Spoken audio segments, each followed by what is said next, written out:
ayan. Yun yung mga ibon natin, mga young bird natin ngayon. Ayan, kasalukuyan nagpapakain tayo. Ayan o.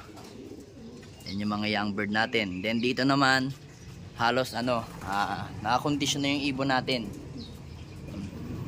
Tapos na rin silang maligo. Ayan. Tapos na silang maligo. Ayan. Ayan, napakalinis na natin. Loop natin mga abel. Oh. Ayan. Then dito, ayan mga abel. Oh. Kita nyo yung ating flooring. Malinis na malinis. Ayan, naglinis tayo. Walang kadumi-dumi. Oh. Ayan, malinis. Malinis ang ating area. Ayan. Kailangan din natin maglinis. Tapos mga 2 weeks na uli bago tayo maglinis. Aray ko. Then yan mga abel. Oh. Ito yung mga young bird natin. MPFL, KFC, TGRC, at saka pare. Alam ko dalawa na lang yung pare ko dito mga abel Alam ba yung pare ko dito? Asan yun? Hanapin natin yung pare. Dalawa na lang yung pare natin dito. Ito. Anak ni Anak ni Peter B at saka ni Miss DQ, yung nawala natin sa Legazpi. Yan, nakapare yan. Then yung isa ito. Ayan. Yung ating Arden Litar Vandenbroek. Ayan. Yung litar natin na yan. Dalawa lang sila. So yung isa, ayun bali dalawa pala, dalawang nakapare na nabenta natin. Bali ang kompleto natin dito is MPFL. Yan yung kompleto natin, 10 pa rin. Tapos yung KFC natin, dating 5, nabenta rin yung isa.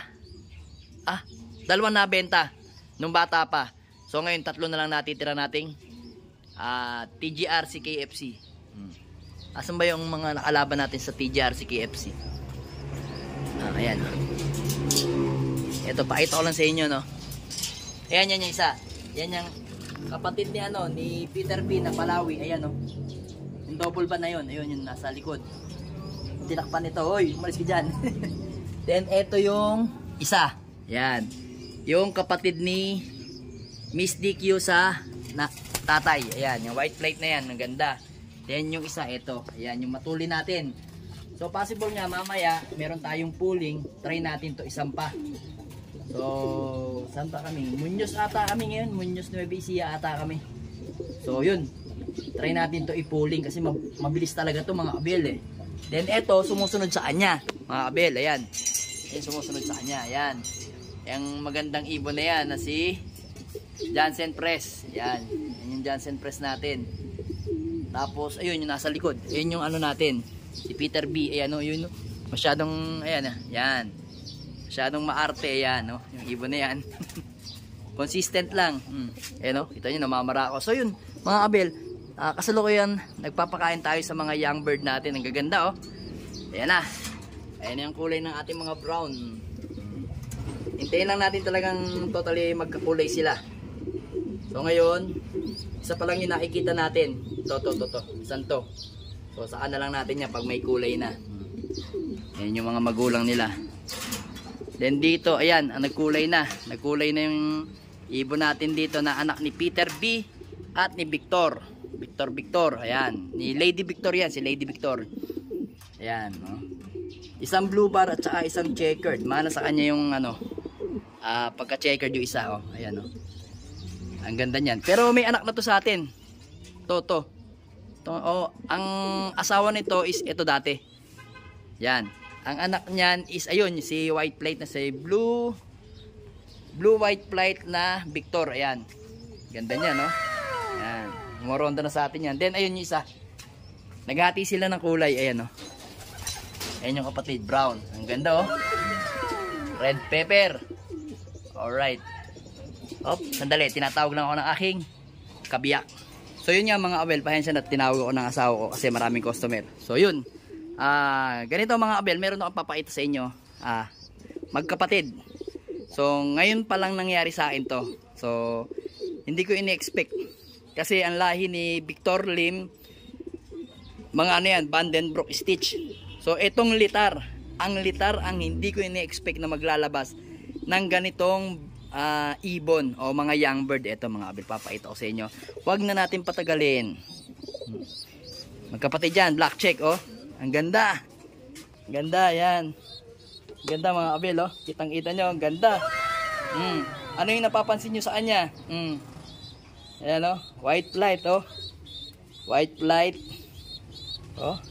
Sa kabila, medyo nagpuputi-puti yung mga bagwis niya. Then yung kuko niya, ayan.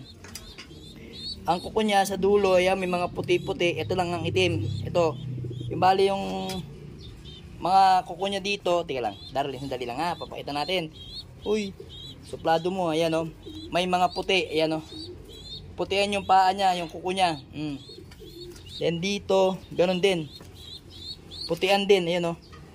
O yan o, mga putian din. Pero hindi talaga puting-puti. Medyo may halo ng konti. Kapag kaitim. Dali ha. Then yun nga mga abel oh, napakaganda, napakaangas ng ibon no. Dito sa ibabaw. Yan. Ayan oh. Ang ganda oh. Yan. May puti pero may napapansin kayo? So ayan mga abel, papakita ko na sa inyo. Ayan oh. Nilagyan ko ng gel yung likod niya. Ayan. Ito ipapakita natin. Napakadilim ata dito. Ayan, nakita nyo? Tiga, hindi ko masyado maaninag eh. Against sa light kasi. Ayan oh. Dito tayo sa baba. Ayan. Ayan. Medyo against tayo sa light. Ayan, makikita nyo mga kabel oh. Ayan yung ano niya. Balahibo niya sa likod. Ayan, nakataas. Oh. Meron siyang puyo. May puyo siya sa likod, sa batok. Ayan oh. Ayan yung puyo niya. Oh. Alright. Dati ang alam ko talaga sa mga puyo lang is dito. Sa dibdib. So yun yung mga abel, tinawag ulit ako ng asawa ko kaya naputol. Yun mga abel, mabalik tayo dito. Kita nyo, yung likod niya. Sa likod ng batok niya, ayan o. Ayan o, nakataas talaga. Tika lang, ano natin, palinawin natin yung ilaw. O yung ano natin, video. Ang dilim kasi, nadidiliman ako eh. Ayan o. Kita nyo, pataas o. Pataas yung kanyang balahibo sa ulo. Ayan. Ayan o, parang nilagyan ng gel. Ito o. Nyo, hindi ko naman inano yan ha, tika. Harap nga tayo ng magandang view. Kasi masyado akong nahihirapan dun mag video eh. Dito ba? Yan, dito. Dito tayo mag video. Yan. So yan mga kabel, ito, kitang kita nyo. Yan, kitang kita nyo yung ating ibon o young bird, meron siyang pataas na balahibo. Ayan o. Diba kalimitan ang mga puyo is dito sa dibdib. Dibdib ang puyo. Pero ito ayan oh, kita nyo, ayan oh. Ayan oh. Oh ha. Hindi ko ginawa ng ano yan, hindi ko nilagyan ng gel yan ha. Talagang ano, ayan oh. Natural na natural sa kanya mga abel oh. Kita nyo. Ayan, talikod natin oh. Ayan oh. Pag nilagyan ko ayan lights, oh, yun oh. Ayan oh. Ayan, mga abel, kitang-kita nyo oh. Alright oh. At taas talaga. Ayan, taas talaga yung balahibo niya. Yan yung puyo natin. Tatawagin natin to si puyo. Si puyo sa ano? Si puyo sa batok oh. Ayan. Then yung kapatid niya, sandali, kukunin natin yung isang kapatid niya dito para makita nyo rin. Talagang same lang sila ng kapatid niya. Medyo bata pa tong isa eh. Medyo maliit pa eh. Konti. Ito natin. Itim din. Black check din. Yan. Ayan, nakita nyo, hindi pa natin hinahawakan yung ano niya, yung batok niya, meron din oh. Ayan oh. May puyo. May puyo din. Ganda. Kaso to, wala tong puti sa pakpak. Kaso yan, walang puti sa pakpak. Oh. Then dito, ayan oh. Hintayin natin pagka medyo malaki na sila. Tingnan natin yung pinaka puyo nila sa batok. Ayan o. Tutok natin o. Ayan o. Kita nyo yung puyo. May puyo sa ayan o, ulo. Dito sa batok o. Kahit ibaba natin na ganyan, ayaw na talagang bumaba. Hindi natin nilagyan ng gel yan ha. Kusa talaga yan. Kita nyo yung isa o. Talagang nakatayo. Nakatayo na to. Ganda. Mga black check yung mga young bird natin. Talagang ano oh, tayong-tayo oh. Ayan oh. Oh, ayan. Bale, ang pinanggalingan nito is, bali nakita ko na yung history nila kung kanino. So nagmana nga ito sa mga lahi ni Igan Willie Ang. Yan. Yan, kita nyo ang ganda. Ayan, oh. Hintayin natin pagka medyo nakakatayo na sila, talagang kumpletong ng kulay nila. Tsaka natin pag natanggal na yung kulay dilaw nila dito para mas lalong kitang kita yung balahibo nila sa kanilang batok. Ayan, sana maging maganda rin ang kanilang performance.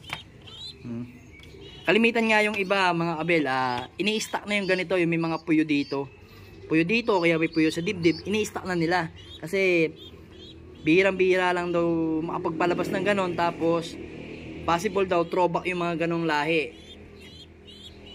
Sabi ko naman, subukan natin. Alangan namang hindi pa natin nasusubok yung bloodline, stock agad natin. Mas maganda saka ka mag-i-stack pag nanalo na yung ibon. Wala naman sa gandahan yan Maganda nga yung breeder mo, maganda nga itsura, hindi naman nagpo-produce yung ng winner, wala din. Kaya mas maganda subukan. Kung talagang mananalo, mananalo. Pag matatalo talaga, talo talaga. Ganun talaga. Nasa atin naman yung breeder Yan. Napakagandang young bird. Alright.